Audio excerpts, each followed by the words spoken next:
ओम स्थापकाय च धर्मस्य सर्वधर्मस्वरूपिणे अवतारवरिष्ठाय रामकृष्णाय ते नमः। जननीं शारदां देवीं रामकृष्णं जगद्गुरुं पादपद्मे तयोः श्रित्वा प्रणमामि मुहुर्मुहुः। नमः श्रीयतिराजाय विवेकानन्दसूरये सच्चित्सुखस्वरूपाय स्वामिने तापहारिणे। भगवान श्री रामकृष्ण देव, जगत जननी माँ शारदा जी और स्वामी जी को प्रणाम अर्पित करता हूँ। मेरे गुरुदेव पूजनीय स्वामी भूतिसानंद जी महाराज को मेरा प्रणाम है। पूजनीय स्वामी बिरजानंद जी महाराज को मेरा प्रणाम। उन्हीं के पुस्तक से हम कुछ अभी चर्चा कर रहे हैं, पिछले बार भी किया था और आज उसको कंटिन्यू रखेंगे। रामकृष्ण संघ के षष्ठ अध्यक्ष हो गए हैं स्वामी बिरजानंद जी महाराज। हम लोगों ने पढ़ते थे, पिछले बार जो शुरू किया था उसका कंटिन्यू आज होगा। साधकों को अपने जीवन में इन कुछ गुणों और नियमों का अभ्यास करना नितांत जरूरी है। हर साधकों को, क्या आध्यात्मिक साधक की बात कह रहे हैं, क्या क्या गुण हैं। हम 3 पढ़ चुके हैं उसमें। ईश्वर पर दृढ़ विश्वास और निर्भरता, ब्रह्मचर्य पालन या इंद्रिय निग्रह। नंबर 3, आहार विहार में संयम और नियमावर्तिता। इसमें और कुछ बातें हम लोगों ने चर्चा की है। ये 3 पॉइंट हम लोगों ने चर्चा की है और 2 बात और है, 2 पॉइंट और है, हेड्स, उसको आज चर्चा करेंगे हम लोग। चौथा पॉइंट में भगवान अपने बिरजानंद जी महाराज बोलते हैं, मैं खाली पढ़ लेता हूँ। कुसंग, असत प्रसंग, परचर्चा, व्यर्थ कामों में समय नष्ट करना, इनसे बचकर चलना चाहिए। सत्संग, शास्त्र पाठ, सच्चिंता और असत विचार करना चाहिए। ये चौथा पॉइंट। तो क्या बोलते हैं? कुसंग, असत प्रसंग, परचर्चा और व्यर्थ कामों में समय नष्ट करना से बचना चाहिए। कुसंग, गलत संग पड़ जाता है, बहुत खतरनाक है। ये इंसान को कहाँ नीचे ले के जा सकता है उसका कोई कल्पना नहीं कर सकते हैं। क्योंकि ऐसे बहुत ऐसे एग्जाम्पल है, बहुत अच्छे घर के हैं, पढ़े लिखे हैं, संपत्ति खूब है, लेकिन somehow they come in contact with some bad elements. वो जुआ खेलने वाला हो सकता है या कुछ और बने व्यसन में मत है, शराब पीने में ऐसा आ जाते हैं।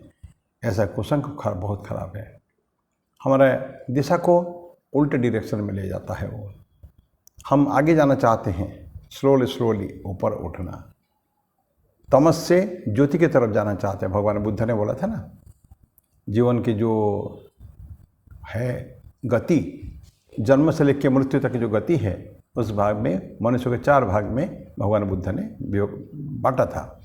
एक तो जो तमस से तमस जाते हैं, दूसरे तमस से ज्योति को जाते हैं, तीसरा ज्योति से तमस को जाते हैं उल्टा, और चौथा ज्योति से ज्योति।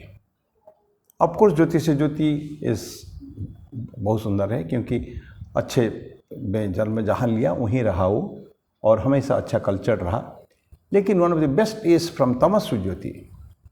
अंधकार में पैदा होके, संस्कार जहाँ नहीं है, शिक्षा नहीं है, कुशिक्षा अशिक्षा, ऐसे परिवेश में पैदा जन्म हो के भी उसने अपने बलबूते पर, अपने निष्ठा के साथ उसने संस्कार लिया, पढ़ा लिखा, एवं जहाँ पैदा हुआ था बहुत अच्छे पोजीशन में जाके उसकी मृत्यु हो जाएगी, माने अंत, जीवन का अंत हो जाए।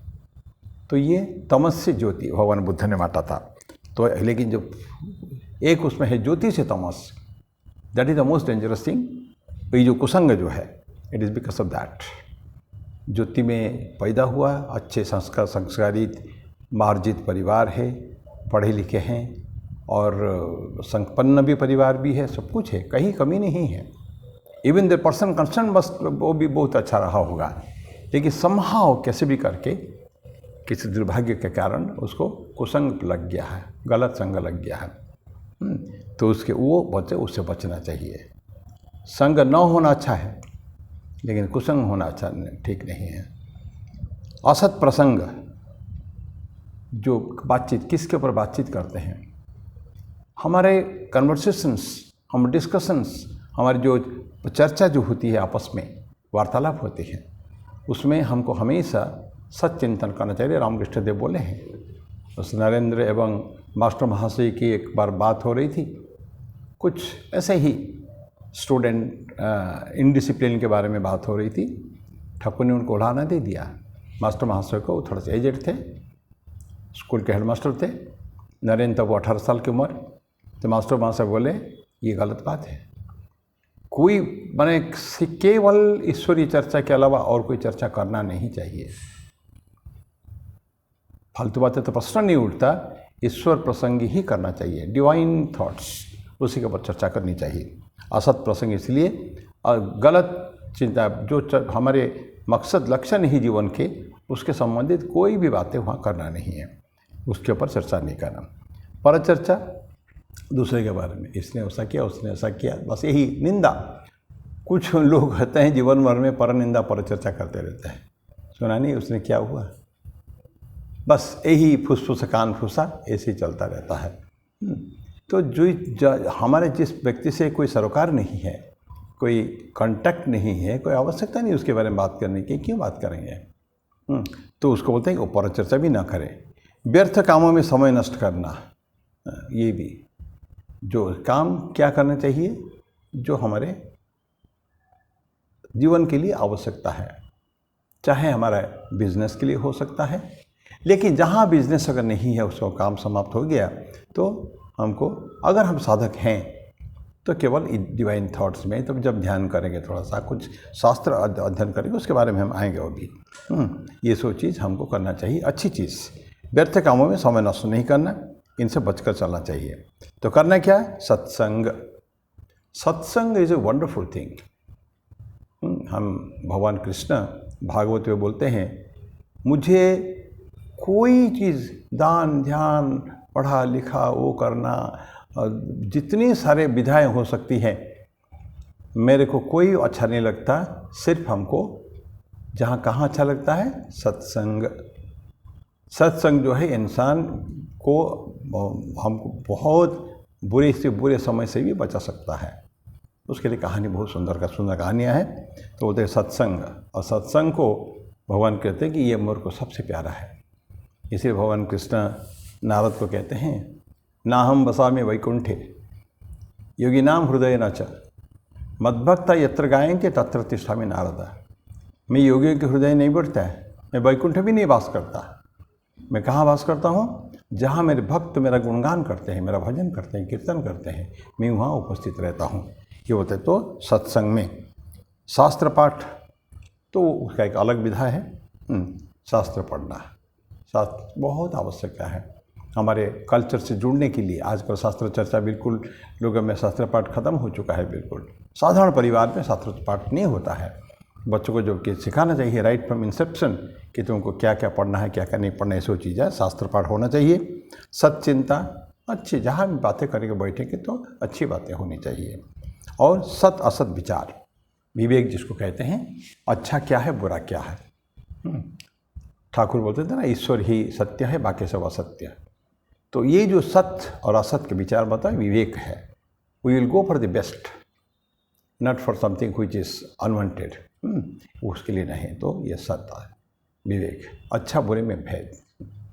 और विवेक क्या कहता है कि वो हमको हमेशा अच्छे चिंतन, अच्छे कार्य, अच्छे ये सब करना चाहिए, इत्यादि इत्यादि बातें हैं।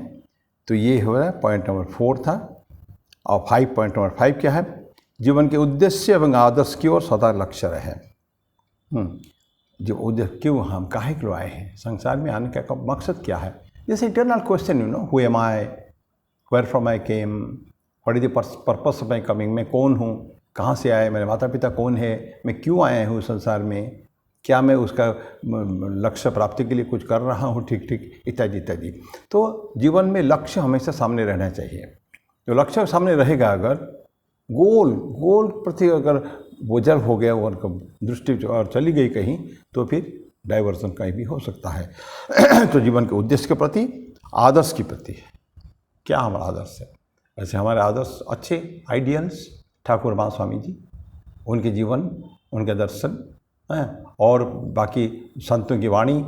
बहुत संत हो गए हैं ईश्वर के, हैं। तो वो सुंदर सुंदर किताबें हैं, उनके बारे में कहानियाँ हैं, उसके पढ़ने से उदात्त एक चिंतन आता है। आदर्श के सदा लक्ष्य रहें और उसकी सिद्धि के लिए मनसा वाचा कर्मणा पूरा यत्न करना चाहिए।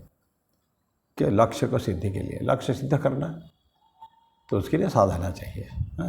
साधना, स्वाध्याय, सेवा, सत्य, संयम, ये सब जो पंच सकार की साधना, पहले कभी हम लोग बात किए हैं पंच सकार के साधना।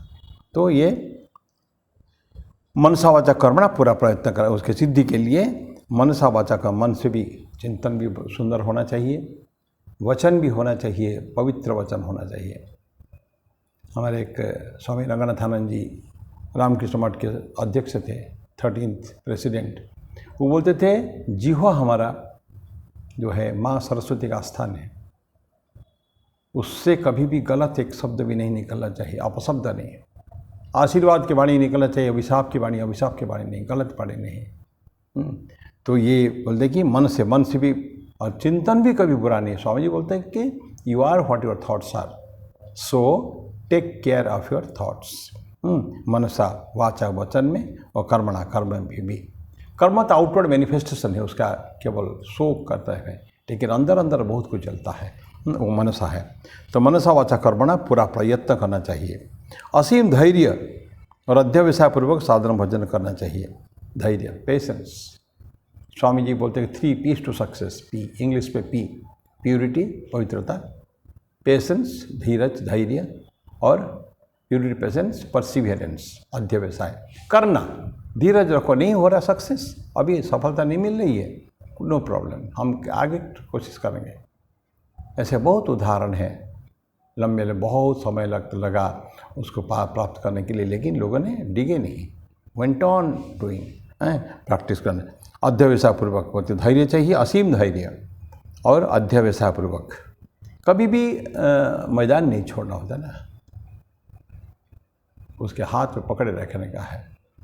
तो कभी ना कभी है, हम गाना गाते हैं खाली हम होंगे कामयाब एक दिन, वो मन में विश्वास पूरा है, विश्वास हम होंगे कामयाब एक दिन कामयाब होंगे, लेकिन बोलते हैं कि उसे करने की जो जाते हैं तो कभी कभी तो निराशा आ जाती है।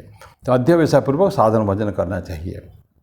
किसी भी कारण से मन में निराशा और अवसाद को नहीं आने देना चाहिए।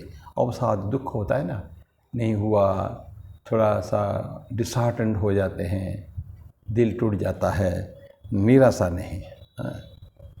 लगा था लगना चाहिए। मैं अब्राहम लिंकन को हमेशा याद करता हूँ इस बात में। ही इज़ वन पर्सन जो जीवन में इतना फेल्योर देखे हैं। उनके जन्म से लेकर दरिद्र परिवार में जन्म हुए, माने गरीब परिवार में जन्म हुए, जीवन में बहुत ठुकरें खाई, और लेकिन 18 इलेक्शन सारे जीवन में, 18 इलेक्शंस छोटे से बड़े तक, टिल वाइस प्रेसिडेंट इलेक्शन हारे। Finally in 1860 he was elected as the president of America. And what a president, what a tremendous life. क्या उनके जीवन, गजब का जीवन है बिल्कुल। तो निराशा नहीं, उनका भी निराशा नहीं। तो बोले कि किसी ने उनको पूछा, एक इलेक्शन हारे थे, कि हाँ Mister Lincoln how do feel. तो बोले कि no, the way was slippery, बोले कि रास्ता फिसलन भरा थी, मेरा एक पैर लड़खड़ा गया, दूसरा भी लड़खड़ाया, मैं गिर पड़ा, लेकिन मैं गिर के रहा नहीं, गिरा नहीं है। इमीडिएटली मैं उठ के खड़ा हो गया और अपने आप से कहा, this is slip not a fall, ये स्लिप है केवल, पैर फिसल गया केवल, बिकॉज रास्ता फिसलन भरा थी, लेकिन मैं गिरा नहीं है। Immediately he got up. तो ये जो भावना है, और फाइनली वैसा ये जीते थे वो। तो ये उनका आंसर था उनका। निराशा और अवसाद दुख भी नहीं करना चाहिए, आने नहीं देना चाहिए। निज की सुख स्वाधीनता को तुच्छ गिनकर फलाकांक्षा के त्याग करके भगवान को ही एकमात्र अपना और सर्वस्व समझकर मन प्राण पूर्वक उनका भजन करने से परमानंद शांति का अधिकारी हो जाओगे। क्या बोलते हैं? निज सुख और स्वाधीनता को तुच्छ गिनकर, मेरे स्वाधीनता नहीं चाहिए, मैं तुच्छ, मैंने कोई सुख भी नहीं चाहिए, आनंद ऐसा नहीं। फिर क्या वो है? गिनकर फलाकांक्षा का त्याग करके, क्योंकि फल की आकांक्षा नहीं, मैं कर्म कर रहा हूँ, कर्मण्यवाधिकारस्ते मां फलेषु कदाचन, भगवद गीता में भगवान कृष्ण कहते हैं। तो फलाकांक्षा के त्याग करके, फल का नहीं। यह अमूत्र फलभोग विराग, ऐसा वैराग्य की डेफिनेशन पतंजलि दे रहे हैं। यह इस लोक में, अमूत्र परलोक में, आगे भी next life, this life and next life, दोनों जीवन में, कोई भी जीवन में मैं कर्म का फल को नहीं चाहूँगा। It's a great thing. लोग, सभी लोग, most of the people they work for some result, कुछ स्वार्थ रहता है उसमें। लेकिन जो निष्काम कर्मयोगी जो है, अनासक्त कर्मयोगी एवं निष्काम कर्मयोगी, जो कामना से कोई मतलब, कोई कामना नहीं है, प्रभु की इच्छा से के लिए मैं काम कर रहा हूँ, फलाकांक्षा त्याग करके भगवान को ही एकमात्र अपना और सर्वस्व समझकर, ईश्वर ही मेरा एकमात्र है, मेरा और कोई नहीं है, संसार में कोई नहीं है। संसार के जो रिलेशन है ना, कितना आसार। मैं कल एक व्यक्ति से बात करता, मेरा एक मित्र से बात कर रहा था। उनकी एक बहन बहुत बड़े डॉक्टर, कैंसर स्पेशलिस्ट है, वो जगह में रही है, कानपुर में भी रही है लंबे समय। वो बोलती थी मतलब हकीकत यही है, लेकिन बात वही चल रहा था कि बोलता है कि मैं, और डॉक्टर बोलती है, जीवन के रिलेशन की जो असारता, कोई मान्य नहीं रिलेशन का। तो ये मैं अनंत बार देख चुकी हूँ। क्योंकि डॉक्टर है ना, लोग मरते हैं, लोग जो कैंसर होता है, कितना लोग कष्ट पा आके सभी दौड़े दौड़े आते हैं, अरे ये हो गया, वो हो गया, दुख हो गया, हाँ, बहुत कुछ करने के लिए कसम खाते, हम सब आम हम हमेशा तुम्हारे साथ है, ऐसा करके। पर जैसे जैसे समय गुजरता जाता है, वैसे वैसे लोगों का आना भी कम हो जाता है, लोगों का इंटरेस्ट भी कम हो जाता है, और finally nobody cares when he goes to die. जब मरते भी है ना, तो जैसे ही साधारण, माने कोई मन में कोई दुख कष्ट कुछ नहीं, दिस इज लाइफ। तो उसके कारण बोलते हैं कि संतों का कहना है, आप अगर अपने भौतिक जगत में रहकर केवल अपने लोगों से ही अगर सरकार रिलेशन रखेंगे, तो you are in for trouble. तो ये बोलते हैं कि सर्वस्व समझकर, एक ईश्वर को अपना एवं सर्वस्व समझकर मन प्राण पूर्वक उनका भजन करने से, ये भजन करना, ईश्वर का भजन, परमानंद और शांति का अधिकारी हो जाओगे। आनंद तभी मिलेगा, आनंद इसी में मिलता है, ईश्वर का। नहीं तो आप सोचिए, जो कितने बड़े बड़े भक्त हो गए हैं, जिनका डायरेक्ट कांटेक्ट रिलेशन भगवान से है, ईश्वर के साथ खेलते कूदते हैं, उनको सुनते हैं, उनको देखते हैं, उनके साथ बातचीत करते हैं, and they can ask for anything. लेकिन कभी भी हम नहीं देखेंगे कोई भी भक्त मांगा है, प्रभु मुझे संपत्ति दो, ऐश्वर्य दो, नहीं, किसी ने नहीं मांगा। दे ऑल आस्क, प्रभु हमको आप चाहिए, आपके श्री चरणों में मति चाहिए। जिसे कहते हैं ना, ask God not from him, ईश्वर को चाहो, ईश्वर से नहीं चाहो, उनसे कुछ लेना नहीं है। I want nothing. देखा नहीं, प्रहलाद को भगवान हिरण्य नरसिम्हा ने कितना प्यार किया, गोद में उठा के चाटा उनको, सिंह थे ना वो, लायन है। लेकिन बोले, प्रहलाद तुम क्या है, कुछ बता, चाहो। मना कर दिया, मुझे कुछ नहीं चाहिए, कुछ नहीं चाहिए, तुम्हारे श्री चरणों में मति चाहिए, बस। वो तो है ही ऑलरेडी, छुटपन से ही प्रहलाद तो इतना विष्णु भक्त था, लेकिन फिर भी बोलता है फाइनली, ये अविवेकी मनुष्य जब बोलते कि मेरे को देना है, तो ये अविवेकी मनुष्य जिस के पीछे भाग रहे हैं, जिस आकर्षण के पीछे भाग रहे हैं, वो सारे आकर्षण एकत्रित होकर मेरे मन में आपके प्रति मति हो, आपके चरणों में मति हो, यही मुझे चाहिए बस। तो ऐसे है। तो कभी भी भक्त, ठीक है, प्रहलाद तो राजा था, राजा का पुत्र था, लेकिन इवन जो दरिद्र जो व्यक्ति थे, सूरदास और कबीरदास जैसे व्यक्ति, और भी उससे भी कम, महाराष्ट्र में जितने संत हो गए हैं, तुकाराम, नामदेव, एकनाथ, जनाबाई, गोरा कुमार, राका कुमार, माने गैलेक्सी ऑफ अननेम्ड इतने सारे संत है महाराष्ट्र में खाली, विठल के, भगवान कृष्ण के भक्त ज़्यादातर। तो कभी कुछ मांगते नहीं, no I don't want to. गरीब घर के सारे, सब गरीब है, दरिद्र ही है, तो वो चाहते नहीं कि जो, बिकॉज उनके मेन टारगेट है ईश्वर। तो ये आज हम लोगों ने चर्चा की, 5 गुणों की चर्चा हम लोगों ने की। बिरजानंद जी महाराज उनके परमार्थ प्रसंग में चर्चा करते हैं। तो मैं मेरी वाणी को ही विराम दूँ। हरि ओम तत्सत। ओम शांति शांति शांति। हरि ओम तत्सत। श्री राम कृष्णार्पणमस्तु।